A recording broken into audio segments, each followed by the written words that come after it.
আজকে ২৪ বছর পরে একটা প্রপার নির্বাচন হওয়ার প্রেক্ষাপট সৃষ্টি হয়েছে।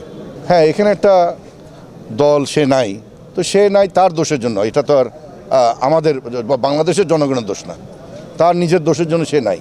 এখন আমরা আজকে দেশের রাজনৈতিক প্রেক্ষাপট সব পরিবর্তন হয়ে গেছে, আপনাদের চোখের সামনেই দেখছেন। আমরা যারা স্বৈরাচারের বিরুদ্ধে ছিলাম ইয়ে করে আমরা আমাদের মধ্যে নির্বাচনে অংশগ্রহণ করছি। আপনারা সাংবাদিক হিসাবে এটাও আপনারা বুঝেন যে দেশের ভিতরে এবং বাইরে একটা শক্তি, দুইটা শক্তি, দেশের ভিতরে মানে দেশের ভিতরের লোকদেরকে বাইরের শক্তিরা হয়তো প্ররোচনা দিচ্ছে নির্বাচনটা বানচাল করার জন্য। এটা দিবালোকের মতন স্পষ্ট আপনার এই ওসমান হাদির হত্যাকাণ্ডের মাধ্যমে। হ্যাঁ, এখানে তার রকেট সায়েন্স বোঝার কোনো কারণ নাই। অন্তর্বর্তীকালীন সরকার এই ধরনের ঘটনা আগামীতে যাতে না হয় সেই ব্যাপারে পদক্ষেপ নেবেন, যাতে নির্বাচনী যে ট্রেনে যে সারা দেশ উঠেছে সেই নির্বাচনী ট্রেন যেন কোনো দুর্ঘটনার সম্মুখীন না হয়। হ্যাঁ, এবং আমরা সবাই প্রত্যাশা করি যে এই নির্বাচনী ট্রেন তার প্রত্যাশিত রেল স্টেশনে গিয়ে ফেব্রুয়ারি 12 তারিখে গিয়ে পৌঁছাবে ইনশাল্লাহ।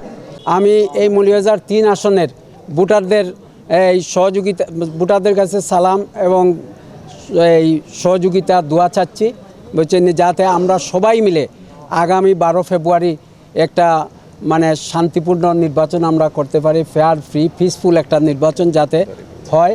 এটা এই 26-এর নির্বাচনটা যেটা আমরা আশা করতেছি, বা আমাদের বর্তমান যে সরকার, তত্ত্বাবধায়ক সরকার, হ্যাঁ, বা অন্তর্বর্তীকালীন সরকার যেটা বলতেছে, আমরা আশাবাদী যে ইনশাল্লাহ এটা 18-র সাথে মানে কম্পেয়ার করার কোনো সুযোগ আসবে না, বুঝছেন। আমরা যেটা চাচ্ছি যে ফেয়ার ফ্রি পিসফুল নির্বাচন হবে ইনশাল্লাহ। কিছু কিছু সমস্যা আমরা দেখছি, এটা অভিযোগ আকারে যাওয়ার মতো নয়, বড় অঙ্কের কিছু নয় এখন পর্যন্ত। আমরা খেলাফত মহিষের প্রার্থী হিসাবে দেওয়ালগড়ের প্রতীকে আমরা জমা দিব।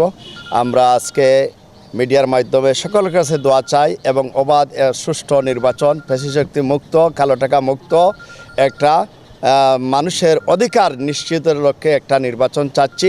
ইনশাআল্লাহ যদি অবাধ সুষ্ঠু নির্বাচন হয়, কালো টাকা মুক্ত হয়, পেশিশক্তি মুক্ত একটা নির্বাচন হয়, ইনশাআল্লাহ আমরা কিছু করতে পারবো। আমরা চাই দেশের জন্য, জাতির জন্য কিছু খেদমত করার।